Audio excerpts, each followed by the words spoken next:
ఇంట్లో ఉన్న బంగారాన్ని విడిపించి ఆ రోజు ఆన్లైన్ రేటుకే మేము కొంటాం. Sharma gold company. అంటే స్టార్ట్ అయింది, అందరూ కూడా ఎంక్వైరీస్ లో ఉన్నారు.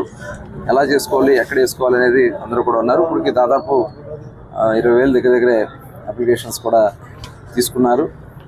అట్లాగే ఇంకా వేలల్లోనే, ఇప్పుడు లక్షల్లోనే ఇది వెళ్ళేదానికి అవకాశం ఉంది. ఇతర రాష్ట్రాల నుంచి కూడా పెద్ద ఎత్తున వస్తున్నారు. ఎందుకంటే దీని ద్వారా ఏదైతే మనం ఎక్సైజ్ డిపార్ట్మెంట్లో చేస్తున్నటువంటి ప్రక్షాళన వల్ల, అలాగే అక్కడ మనం తీసుకొస్తున్నటువంటి బ్రాండ్స్ వల్ల కానీ ప్రజల్లో మరి ఒక స్వచ్ఛమైనటువంటి అతి తక్కువ ధరకి క్వాలిటీ లిక్కర్ ఇవ్వాలని, లో ప్రైస్ క్వాలిటీ లిక్కర్ ఇవ్వాలనేది రాష్ట్ర ముఖ్యమంత్రి గారి ఆలోచన. దాన్ని తగిన విధంగా చేస్తున్నాం. మరి దీన్ని అవకాశంగా తీసుకుని వ్యాపార రంగంలో కూడా వాళ్ళు స్థిరపడాలని చాలామంది ముందుకు వస్తున్నారు. తప్పకుండా చాలా పారదర్శకంగా ఇక్కడ డ్రాస్ తీయడం జరుగుతుంది. ఎట్టి పరిస్థితుల్లో సిండికేట్స్ని మేము ఉపేక్షించాం.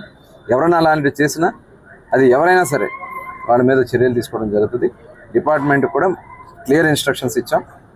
వాళ్ళకి టార్గెట్స్ కూడా, అప్లికేషన్స్ ఏ రకంగా అయితే ఎవరు అడిగినా కూడా ఇవ్వాలని చెప్పడం జరుగుతుంది. ఆన్లైన్లో కూడా అప్లై చేసుకోవచ్చు. డ్రాస్ కూడా చాలా పారదర్శకంగా జిల్లా యంత్రాంగం ఆధ్వర్యంలో తీయడం జరుగుతుంది. మనకి బ్యాన్ పీరియడ్ డబ్బులు కూడా ఫస్ట్ టైం ప్రవేశపెట్టింది తెలుగుదేశం ప్రభుత్వంలోనే.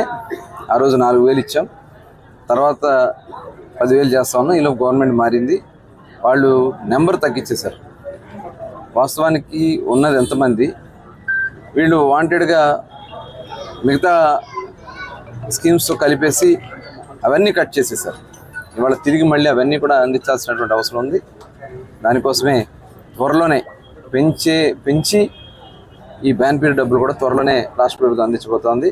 అదే కాకుండా 50 సంవత్సరాలకే పెన్షన్ కూడా, ఆ రోజున 14-19లో 50 సంవత్సరాలకే పెన్షన్ స్కీమ్ కూడా ఇచ్చింది తెలుగుదేశం ప్రభుత్వం. మళ్ళీ దాన్ని కొనసాగిస్తూనే ఉన్నాం. తప్పకుండా ఇంకా రాబోయే కాలంలో మరిన్ని, ఎందుకంటే చాలా ఉన్నాయి.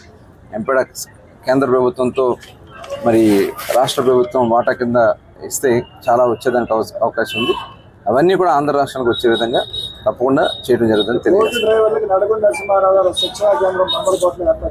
త్వరలోనే దానికి కూడా ఆలోచన చేస్తున్నాం.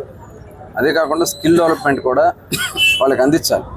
ఆ స్కిల్స్ కూడా స్కిల్ డెవలప్మెంట్ ద్వారా అందించడం జరుగుతుంది. ఇంకా మరిన్ని కార్యక్రమాలు, ఎందుకంటే మొన్ననే ముఖ్యమంత్రి గారితో కూడా చెప్పడం జరిగింది. కామన్ ఫెసిలిటీ సెంటర్ ఇవాళ కేంద్ర ప్రభుత్వం, ఎందుకంటే మన మచిలీపట్నం పోర్టు, అలాగే కొన్ని ప్రాంతాల రాష్ట్రంలో పోర్ట్లు కానీ వేరే పరిశ్రమలు వస్తున్నటువంటి సందర్భంలో మత్స్య సంపద డిస్టర్బ్ అవుతూ ఉంది. దానివల్ల మత్స్యకారులకు కానీ మత్స్య పరిశ్రమ మీద ఆధారపడిన వాళ్ళకి కానీ ఉపాధి కోల్పోయే పరిస్థితి కనపడుతుంది. దాన్ని దృష్టిలో పెట్టుకుని లైవ్లీహుడ్ కింద కేంద్ర ప్రభుత్వం కామన్ ఫెసిలిటీ సెంటర్స్ని ఏర్పాటు చేయడానికి 150 నుంచి 200 కోట్ల పైన ఇవ్వడానికి కేంద్రంలో ఫండ్స్ ఉన్నాయి.